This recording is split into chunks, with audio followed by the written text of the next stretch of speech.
Hello everyone, इस video में हम मोबाइल से पीसी को रिमोटली कनेक्ट करना सीखेंगे।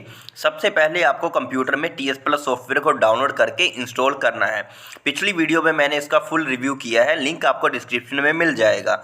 वीडियो को एंड तक देखें और स्टेप बाय स्टेप फॉलो कीजिए।